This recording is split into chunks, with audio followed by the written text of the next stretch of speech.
تبارك الذي نزل الفرقان على عبده ليكون للعالمين نذيرا.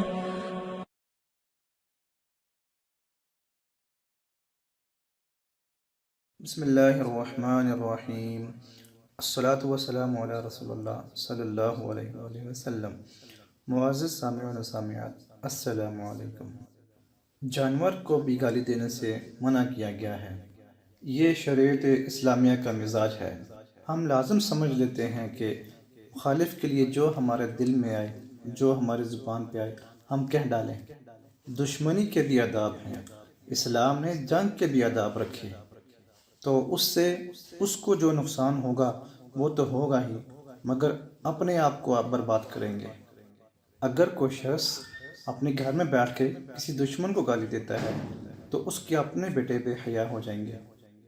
میں اگر استاد ہوں اور اپنی کلاس میں بیٹھ کر اپنے مخالف شخص کے لیے غلیظ گالیاں نکالتا ہوں تو ان کے لیے تو نفرت کے جذبات پیدا کرنے کی میں کوشش کرتا ہی کرتا ہوں، لیکن میرے حلقہ تلمس میں بھی گالی گلوچ کا کلچر عام ہو جائے گا، اور پھر جو لہجہ اوروں کے لیے استعمال کرنے کا میں نے مزاج دیا ہے وہ ہم آپس میں بھی کرنے لگ جائیں گے.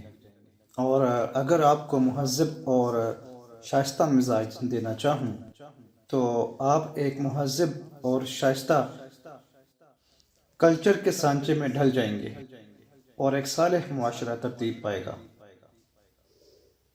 لیکن جب ممبر پہ بیٹھ کر کوئی گالیاں دے گا تو آپ بھی گالیاں دیں گے لوگوں کو، آپ تو اس کو ثواب سمجھ کر دیں گے. تو کسی معاشرے کے اندر بے حیائی پھیلنے کے جو اسباب ہیں ان میں سے ایک فحش کلام ہے، گالی گلوچ ہے. اس سے معاشرے کے اندر بدی پھیلتی ہے اور برائی پھیلتی ہے. اللہ کے محبوب صلی اللہ علیہ وسلم نے فرمایا کہ مومن گالی دینے والا نہیں ہوتا. زبان کی شائستگی، لہجے کا حسن ہمیں کس نے سکھایا؟ یہ سب کچھ ہمیں اسلام نے سکھایا ہے. حضور بولتے تھے، منہ سے پھول جھڑتے تھے. تو لہجے کو میٹھا رکھو تاکہ معاشرے کے اندر بدی نہ پھیلے، معاشرے کے اندر فحش مزاج پیدا نہ ہو. بعض اوقات ہم سمجھتے ہیں کہ یہ بہت معمولی بات ہے، لیکن اس کے اثرات بہت گندے ہوتے ہیں. آج کل وہ لطیفوں کا دور چلا ہے.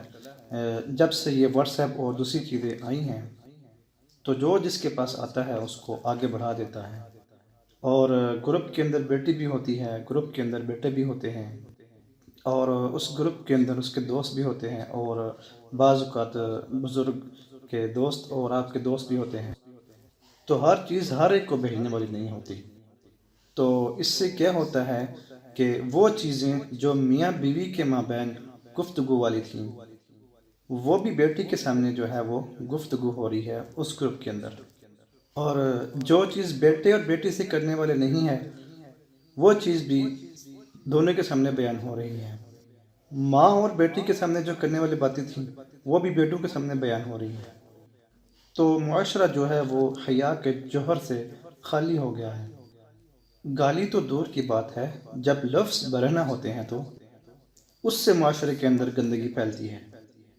کسی زمانے میں جب کوئی ایسا معاجرہ ہوتا تو بات اخباروں میں چھپ جاتی تھی اور لکھا ہوتا تھا کہ فلاں مرد اور عورت قابل اعتراض حالت میں پائے گئے. بس اتنی سی بات لکھی ہوتی تھی، تو بس یہ لفظ ہی کافی تھا اس مفہوم کو بیان کرنے کے لیے. اور آج میڈیا کیمرہ لے کے وہاں گھسا ہوا ہوتا ہے اور مناظر دکھا رہا ہوتا ہے. لفظ تو لفظ رہے، لفظوں میں بھی پردہ ہوتا تھا، لفظوں پر غلاف چڑھا کر جو ہے وہ بیان کیے جاتے تھے.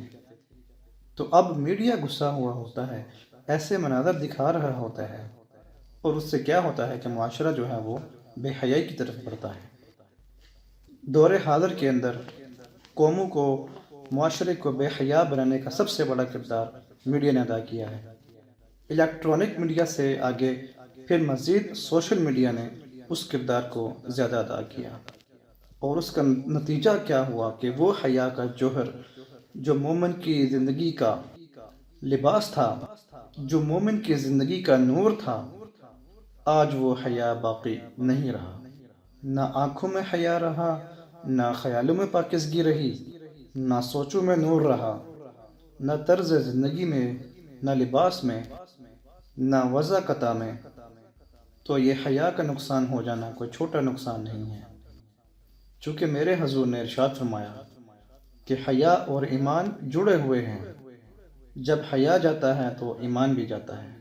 اب اس حدیث کی سمجھ آئی کہ میرے حضور نے فرمایا کہ ایک وقت آئے گا کہ اسلام کا صرف نام رہ جائے گا، قرآن کے صرف حرف رہ جائیں گے۔